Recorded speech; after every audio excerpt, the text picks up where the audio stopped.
aujourd'hui pour Buzzwell Autoservice, nous allons remplacer donc l'autoradio de cette 504 qui a été remise au goût du jour en récupérant donc l'autoradio de cette Mercedes SLK. Donc voilà dans la SLK ce qu'il y a dessus. Et voici ce qu'il y a dans cette 504. C'est tout simplement remettre un autoradio un peu plus complet avec le Bluetooth, lecteur en USB, avec entrée auxiliaire et surtout une meilleure réception radio. Voilà, donc c'est ce qui est prévu sur cette 504. On fait un recyclage et on va remplacer l'autoradio de la SLK par un autre un petit peu plus moderne, en fait en full tactile.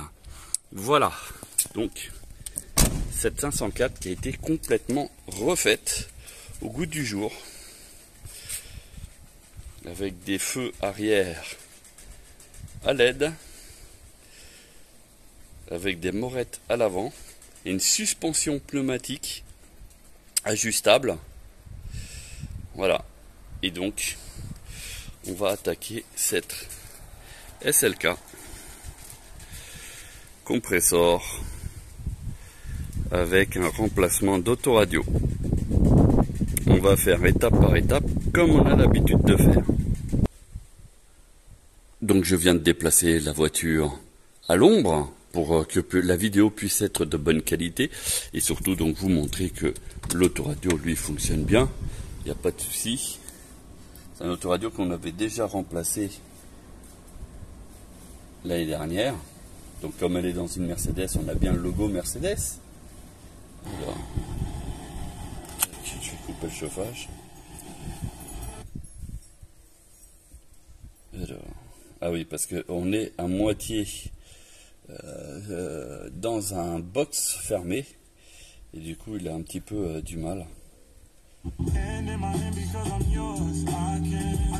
Voilà, donc comme vous pouvez voir ça fonctionne parfaitement, il n'y a pas de souci.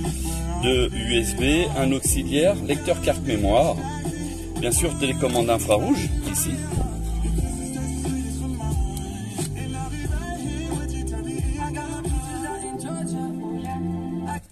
Voilà, vous voyez, hein. Ça fonctionne, il n'y a pas de souci. Et donc on va le mettre dans la 504 et puis ici on va mettre un truc un peu plus récent.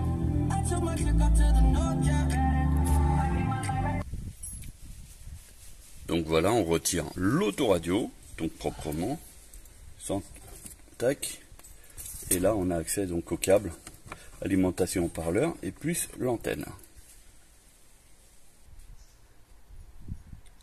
Voilà, donc l'ancien autoradio qui était ici, voilà, donc on va mettre l'autoradio qui est un petit peu plus complet, un peu plus performant à la place. Donc comme vous pouvez voir au niveau de la taille, hein, ça n'a rien à voir.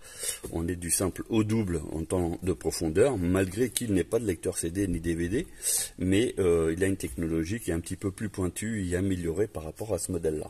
Ce modèle-là qui est un très très bon appareil, hein, il fonctionne très bien, il fait ses fonctions, mais pour avoir une qualité, hein, on va dire supérieure, donc ce modèle sera beaucoup plus intéressant, sachant que c'est un produit de fabrication allemande, donc européenne. Voilà, contrairement à celui-ci. Voilà, donc la façade, hein, voilà ce que ça donne.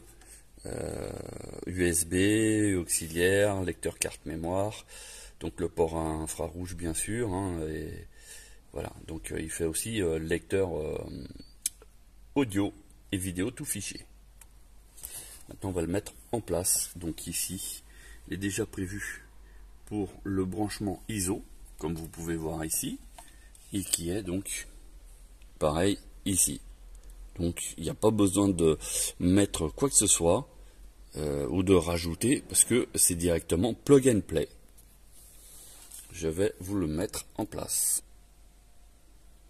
Voilà, le branchement a été rapide et simple. Donc, avant de le mettre en place, toujours faire un essai en mettant la clé, parce que dans les branchements que nous réalisons, faisons en sorte qu'il faut la clé pour allumer l'autoradio. Donc là, c'est chose qu'on fait, c'est le premier allumage de l'autoradio. Donc on va voir, ça peut mettre du temps, ce qui est normal.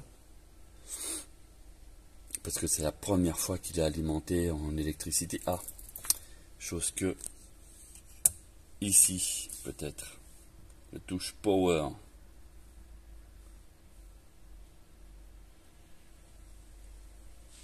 Il aurait dû se mettre en route. L'écran est bien allumé. Et là, si je rappuie, non. Sur les premiers mises en route, hein, c'est tout à fait normal. Ça peut arriver. Ouais, l'autoradio, il a bien du courant.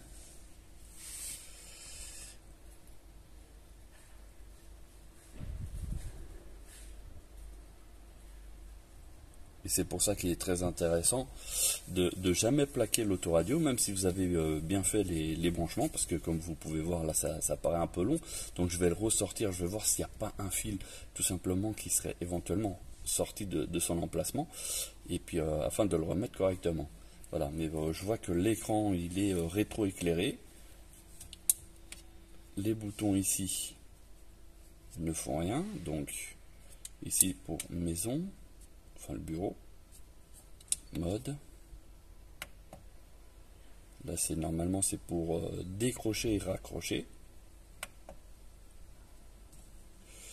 Donc il n'y a aucune action qui se passe.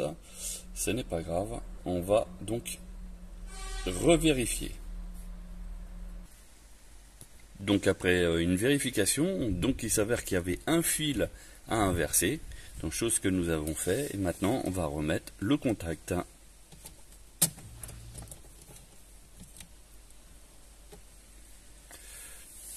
Voilà. Et donc là il s'allume sans problème.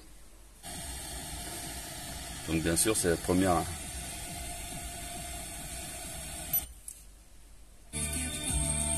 Voilà.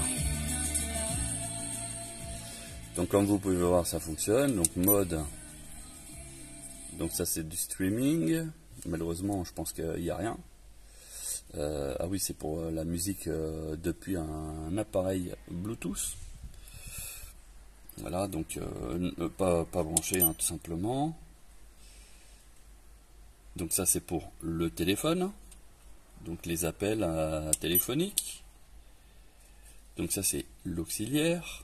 Donc une source extérieure branchée directement ici. Là, et on retourne à la radio. S'il y avait un lecteur carte mémoire, donc il aurait proposé, s'il y avait un USB également. Voilà, mais comme ils ne sont pas connectés, donc l'autoradio le sait qu'il n'y a rien de branché et il ne le propose pas. Après, comme vous pouvez voir, les touches ici, elles sont en train de défiler en termes d'éclairage.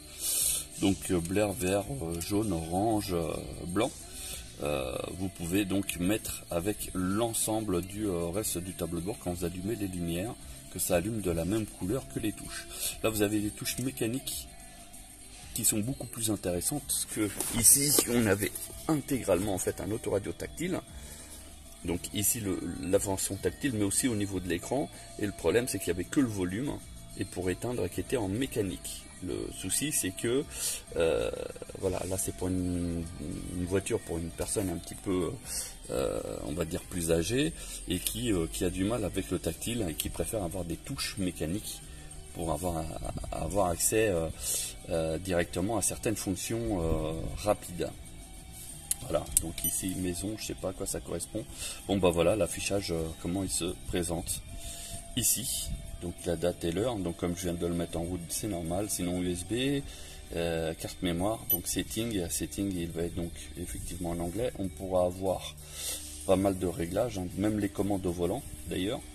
Hein, enfin voilà. Donc on va finir l'installation tranquillement et puis enfin il y a juste à le replaquer hein, tout simplement, parce qu'après le reste c'est que des réglages. Donc vous voyez que ça fonctionne bien sur cette Mercedes SLK Compressor.